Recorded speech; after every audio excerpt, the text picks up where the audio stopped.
Hey guys, welcome to today's class. Have fun. Good afternoon and welcome to today's class. So this is our fourth week of our online teaching for governments and every other courses we've been teaching online. So today we are going to focus on nationalism in Nigeria. But before we go further with today's topic, let's talk about or let's review what we've done for the past 3 weeks. Remember, we started with development of major political powers, major political parties in Nigeria. And we also reviewed the 1922 Clifford Constitution, which gave us the elective principle and further led to the formation of political parties in Nigeria, where we had the first political party formed by Herbert Macaulay, the NNP, in 1923. And since then, various political parties has been formed in Nigeria down to 1999 and 2019. So we've been evolving. Political parties has been evolving since 1923. Various political parties has been formed. Various political parties has also been dissolved. Many of them has also lost, you know, their right to be a political party in the country due to some unforeseen circumstances or some reasons to become a very bigger political parties like we had the one of PDP and APC we have currently in Nigeria, which are the two major political parties we have in the country. We moved ahead to talk about military rule in Nigeria as well. In our third week and third teaching, we talked about military rule in Nigeria, the military heads of states, why the military juntas took over power. We also talked about, the first military coup in Nigeria, what led to the coup, why it's the major actors or the major villains, as the case may be, but we specifically use major actors, who are those that really got affected by the military juntas or military coup in Nigeria. And we also talked about the different types of military coup we had or we have in Nigeria. We talked about the palace coup, why it's called a palace coup. We talked about coup d'etat and why it's called coup d'etat. And we talked about various coups again in the country, and we also divided, the different coups that's happened in Nigeria and why it's called what it's called in the the terminology. So if you go back and review our previous videos, you get yourself updated with our classes. So today we'll start with nationalism. But before we go forward, like we normally do, we are going to break down the topic into various topics to help you assimilate, understand, and get yourself ready for exams. So nationalism, we're going to define nationalism, and we're going to define nation. So we need to have a nation and nationalism. Nationalism is an ideology. So it's not like it's a country of or what forms a country, but an ideology to create a country. So nationalism itself is a movement, it's an ideology. You need to understand that as well. You also need to understand what makes a nation, why it's called nation. And then we're going to break what are the factors that leads to nationalism in a specific territory or region or states. Then what are the agents of nationalism? What is the impact of nationalism in the Nigerian political system, pre-independence, independence, and post-independence, pre-colonial and colonial era? So we are going to look at all these things because they form a major root to understanding what nationalism is in the context of political Nigerian political system. And then we are going to look at, um, we're going to focus mainly on Nigeria nationalism and how it's affected future settings of Nigerian independence and political settings because, you know, we had different stages of nationalism, as the case may be. Even since independence, we've been having agitations, separations, and what have you, even which led to the Nigerian Civil War in 1967 to 1970. So we are going to look at all these things and see if the Nigeria we have today is still the nation state the kinds of Herbert Macaulay, Nnamdi Azikiwe, all work towards Ita Eyo. These are the major nationalists, the first set of nationalists we have or we had in Nigeria, during the colonial period. So, generally we see Herbert Macaulay as, the father of Nigerian nationalism. And also, so we are going to talk about their impacts, how the role they played, the political parties that they formed, and how that party pushed Nigerian nationalism and to help Nigeria gain independence.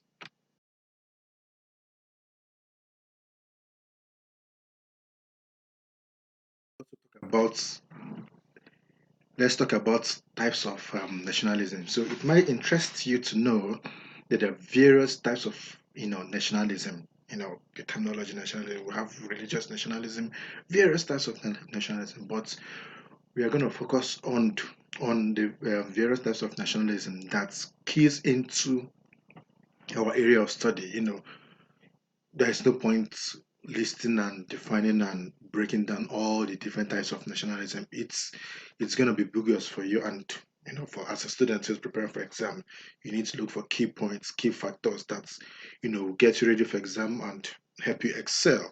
So understanding the key factors or the key points of types of nationalism we have, you know, will make your work easier, and understanding the key points we're trying to pass to you and get you ready for exam. So, like I said, there are various types of nationalism, over 10 different types of nationalism we have by different authors or different people who has coined their own ideology or their own view of nationalism. But we are going to focus on very few, 3 or 4 different types of nationalism that relates to the Nigerian setting. So the type there are, like I said, there are various types of nationalism, but let's focus on revolutionary nationalism, ethnic nationalism, territorial nationalism, liberation nationalism. I think these 4 types of nationalism will go a long way in helping us understand what we are going to talk about.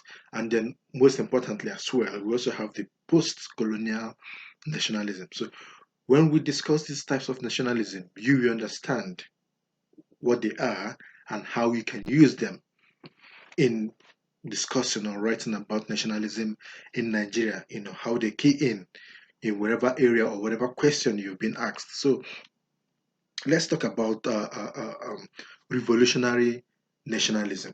Just just as the name sounds, or rather, let's start with definition of nationalism. So I think it's good we know what nationalism is, what a nation is, and then we can then talk about the types of nationalism we have. So, nationalism in Nigeria. What is nationalism? Simply put, like I said earlier, nationalism is an ideology. It's an ideology. So, you need to have an idea of what you want for your country or for your territory or for your people. Once you have this ideology, then you make it a movement. It becomes a movement. So you have an ideology, you have a movement. They have to come together, because if you have an ideology and you don't put it into practice, if you don't pursue your ideology, it's never gonna you're definitely not really gonna achieve your ideology or what it's intended for. Because your ideology can be very massive, it can be very positive, but if you don't put it to practice, if you don't make it a movement, if you don't move for it, then you're not going to achieve or put forward that ideology. So, nationalism is an ideology on its own and a movement that promotes. So, your ideology has to have an aim. What is the aim of your ideology? What is the aim of your movement? So, nationalism is an ideology and a movement that promotes the interests of a particular nation. So it needs to promote something. So it needs to promote the interest of a particular nation. So this particular nation could be a group of people. So a group of people living in a specific area, in a territory. So this movement that promotes the interest of a particular nation. So it's not like the whole world. No, it's a particular nation, especially especially with the aim.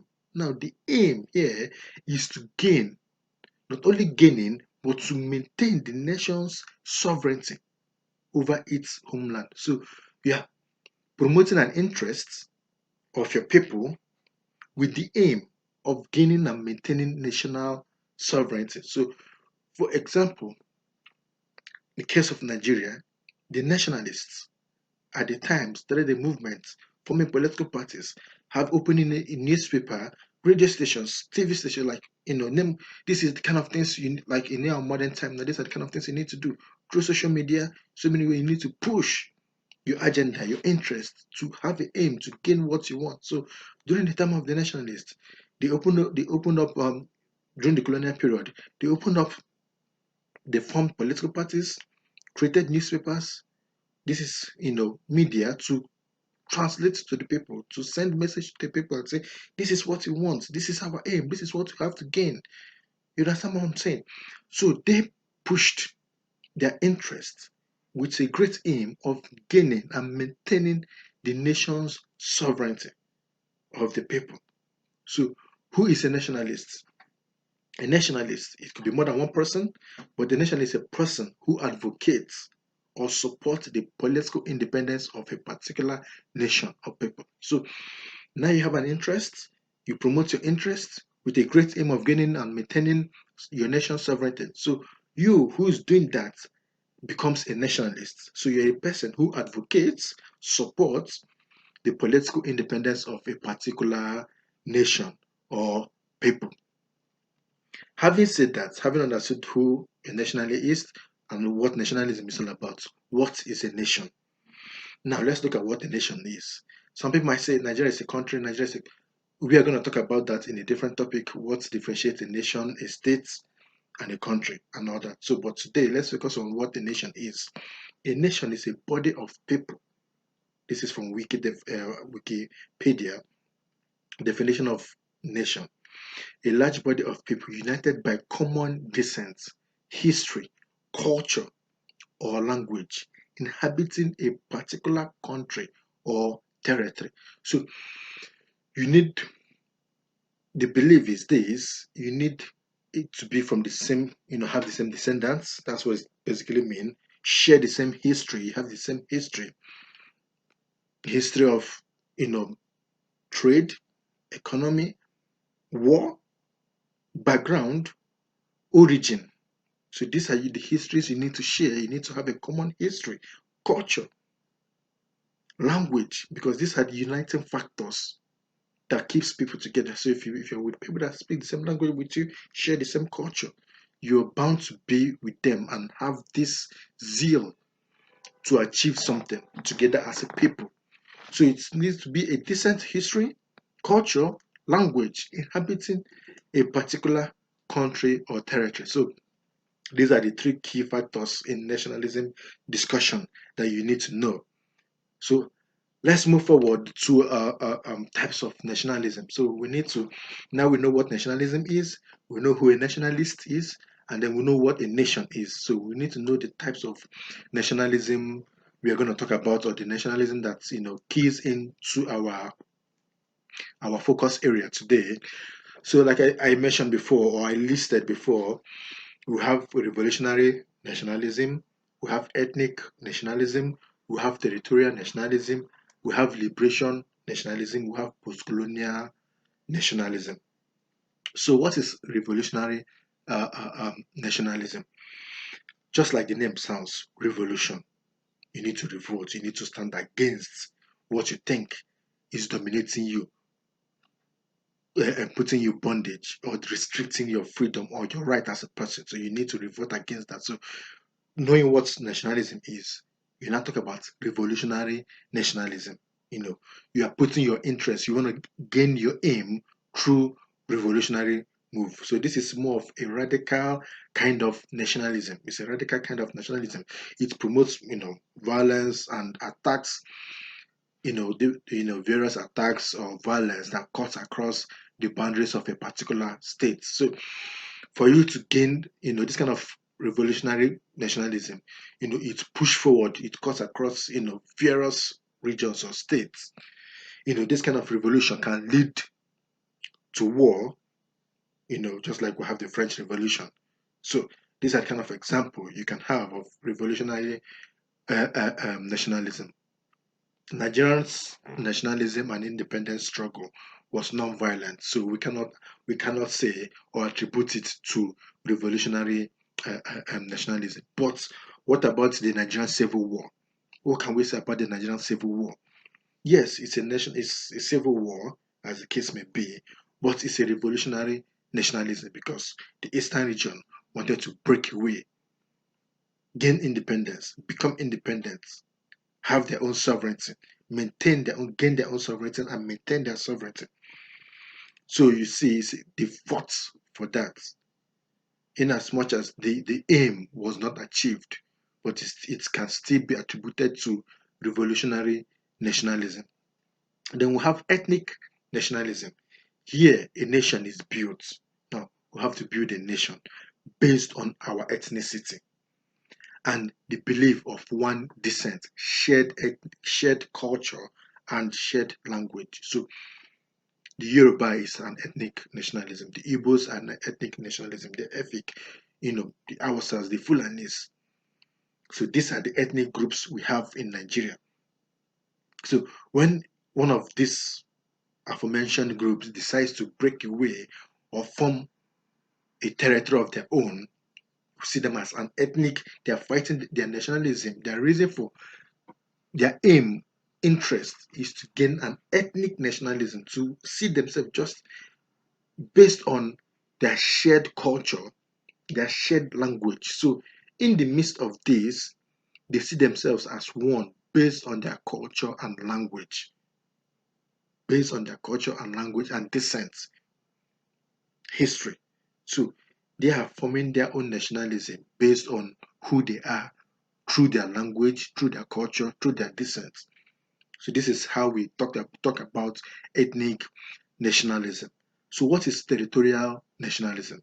Just like the name sounds, territory nationalism. So we are talking about maintaining or the belief, it is a form of nationalism that believe that all inhabitants of a particular country or territory should share a common national identity, regardless of their ethnic, linguistic, religious, cultural, and other differences. This is exactly where the Nigerian context of nationalism falls in. Because if you look at, let's go back a bit, let's digress into history. Before the coming of, the British and colonialism, we had different ethnic groups, different regions, different people in various parts of what later became known as Nigeria. We had Arochukwu, we had the Sokoto Caliphate, we had, the Benin Empire, the Oyo Empire. So we had various caliphates, various empires, various kings controlling the various ethnic regions or ethnic sovereignty. Then came colonialism. Okay, there came amalgamation. Nigeria, these various regions, these various kings and monarchs and caliphates and empires were brought together to form one country known as Nigeria. The amalgamation of Nigeria in 1914 by Lord Lugard, who was the colonial master of Nigeria at the time. So you see, these various empires and kings and caliphates, all were brought together. Different kingdoms, different people, different cultures, different languages, different descent, different history. We are all brought together. Different religions. We are all brought together as one. Now, when this, was carried out by the British, we are the Nigerians, we are subdued, and various colonial constitutions were formed or created to rule these amalgamated people. What then happens? We now had what you can talk about territorial nationalism. Our nationalists, the likes of Herbert Macaulay, Nnamdi Azikiwe, Awolowo, name them. They all came together like we need to fight for the independence of one country. They did not go for ethnic nationalism, they went for territorial nationalism. To them, they believe that Nigeria should be as one, to gain independence as one, to, you know, send off the British, the colonial masters, and gain independence as a one territory. So one territory with different languages, but they see themselves as one country. So this is what territorial nationalism is all about. You might have different cultures, different religions, different traditions, different language, different ethnic people, but seeing themselves as one uniting factor. What is this uniting factor? Independence, to end colonialism. That was their focus, that was their aim, to end colonialism, to gain independence and rule themselves as one entity, one country, one nation. So this is what territorial nationalism focuses on. Now let's look at liberation nationalism. It also falls under Nigeria's nationalism, or Nigeria's road to independence falls under liberation nationalism. This is a common type of nationalism. It's very common, this has to do with agitating for the freedom or independence of a country. It is civil, it is not violent, it's more political. For many of political parties, newspaper agitating, boycotting, you know, against foreign rule. So theoretically, they believe in this kind of struggle.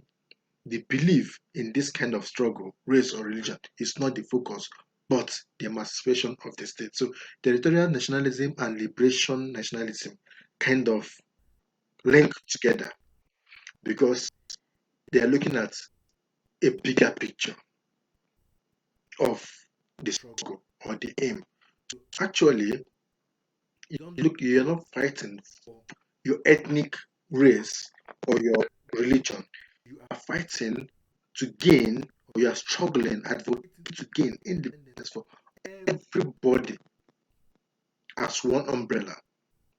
This is the scenario in Nigeria when the nationalists, our political leaders at the time, pre-independent political parties and leaders, we are fighting not to gain independence for ethnic regions, but to build a nation, to be independent as a nation state. So, in as much as political parties were formed regionally or had regional influence, like the NCNC, the AG, and the NPC, the Northern Political Congress, the AG Action Congress, the Action Group, the NCNC. So all these parties, we can say they are regional parties, but they had one aim: liberation nationalism.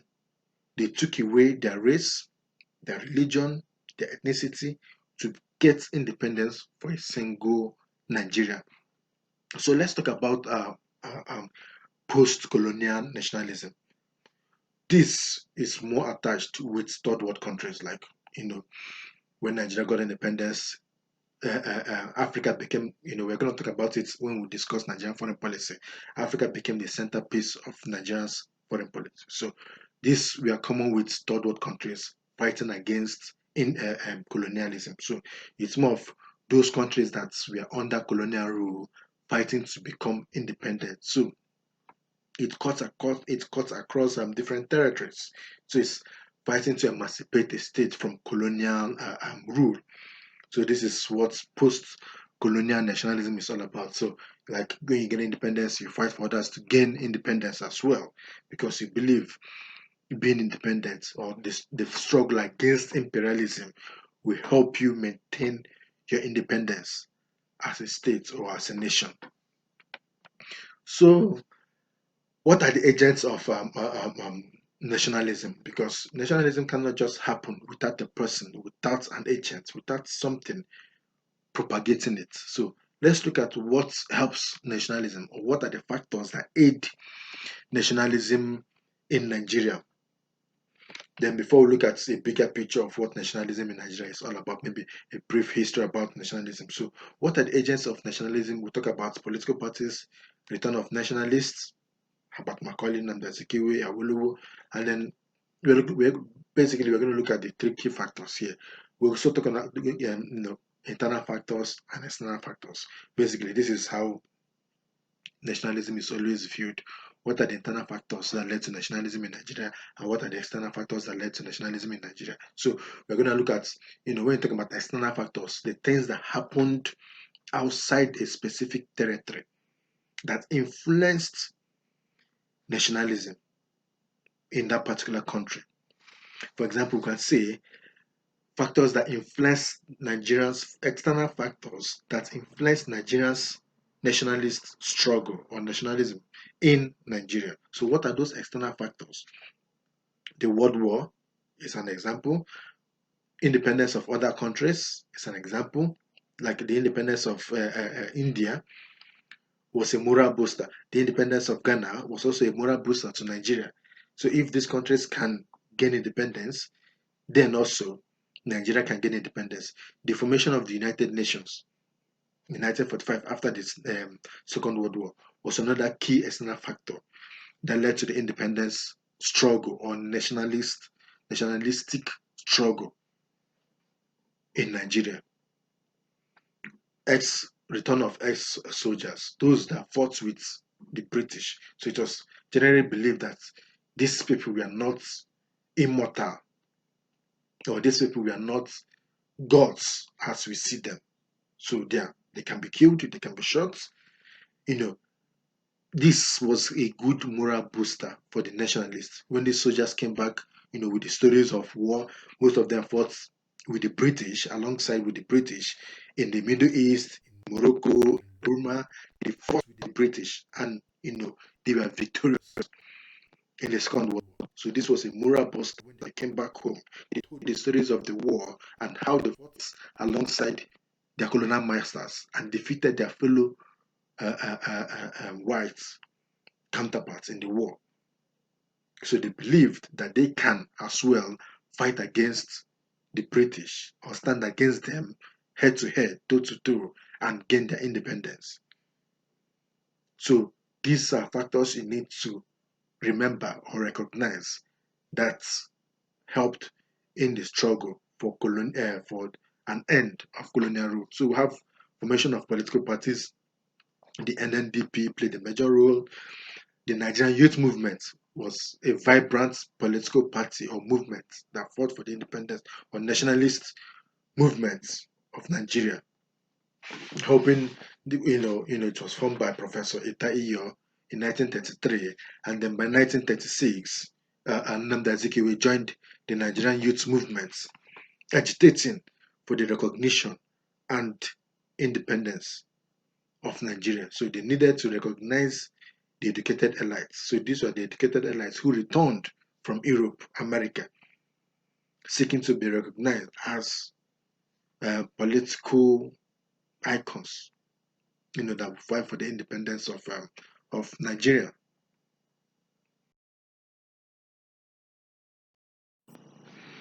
So, like the formation of political parties in Nigeria, nationalism, is a gradual process. It's because it's not, even if during revolutionary nationalism, it goes stage by stages, fighting of one or that. But looking at the Nigerian context of nationalism, which was peaceful, that led to independence of Nigeria, we will see that there are various events that has happened in the country during the colonial period that led, that gave impetus to nationalistic movements or nationalism in the country.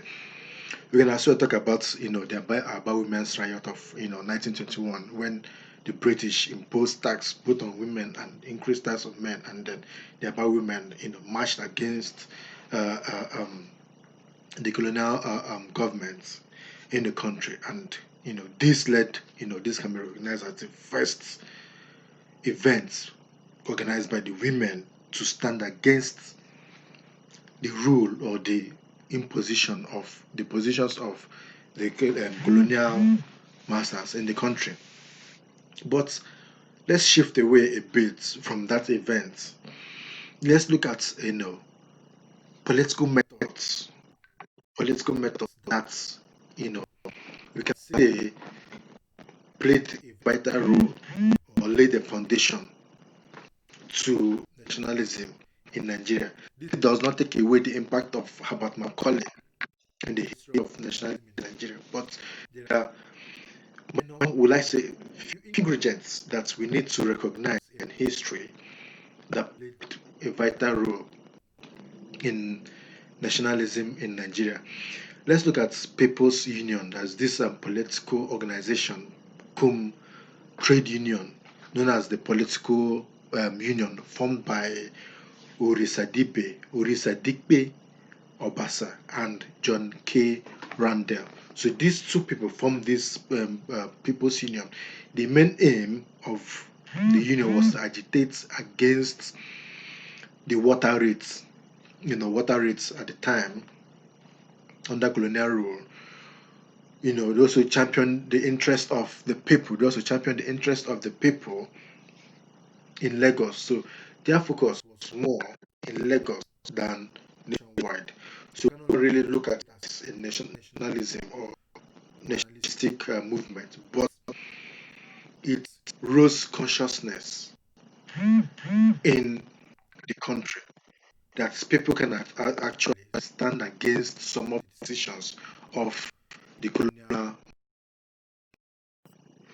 So apart from the People's Union, which basically focused on Lagos and the reduction of water rates and concentrate on the welfare of the people in Lagos, we also had other various unions. We can call it unions. We can also call it political party or organization, but they played a vital role in awakening nationalistic spirits in the people, in the colonial people. So we also had the NCBWA, that is the National Council or the National Congress, sorry, of British West Africa. So this the coming together of the colonial West African colonial countries like Sierra Leone, Gold Coast, Nigeria, and Gambia. So they all came together to see a way they can push for the independence of Nigeria. We also had the Universal Negro Improvements Association, what that was formed by Marcus Garvey in 1914. So these organizations, these formations, these parties played a vital role in awakening the spirit of nationalism in the country. It gives impetus in the struggle and fight for independence. When I say fights, it doesn't mean violent fights, but a struggle for Nigeria to be independent, to take power from the colonial government. And this was actually achieved in 1960 when Nigeria became independent, and from there various African countries and West African countries became independent. After Ghana in 1957, Nigeria in 1960. So various African countries began to gain their independence from the colonial masters, both the French and the British colonial masters. So these vital minor parties or organizations or congresses that were formed both in and outside Nigeria had a very vital impact in the struggle for independence in Nigeria. So going forward, what can we say, or what can be the impact, or basically the result of nationalism in Nigeria is independence. Nigeria became independent. So what other impact did it make? Looking at it, they the colonial masters brought Nigeria together in different regions together as one. Then the formation of political parties by these nationalists, they formed their party based on regional influence. Nnamdi Azikiwe focused in the east, though he had other minor influences in the west. Then we had the AG Action Group of Awolowo in the west. Then we have Tafa Balewa from the north. So these nationalist political leaders formed their party based on regional, that is ethnic nationalism, but with a bigger picture of having Nigeria independent from colonial powers. So the British amalgamated Nigeria in 1914, but formation of parties Formation of parties further divided the country. And currently, if you look at the political situation in Nigeria, you will see imbalance in the political structure, economically, politically, and socially. And that is why today currently, we still have agitation for the division of the country. We have the Mossab, we have the IPOB, and we have the Oduduwa, and then we have the Sharia group in the north.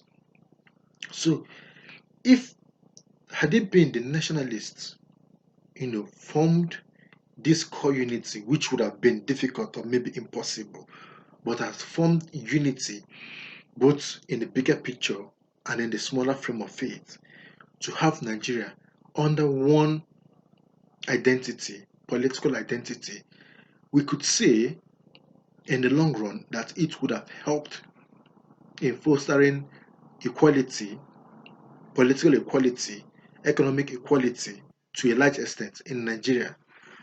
But when we discuss, when we go further to discuss Nigerian foreign policy, when we discuss prehistoric Nigeria, we will understand the impact of this nationalist movement in current Nigerian settings.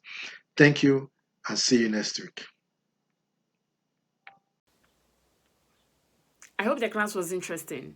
If you have questions, please drop them in the comment section or send us an email. We will love to help you further. See you in the next class.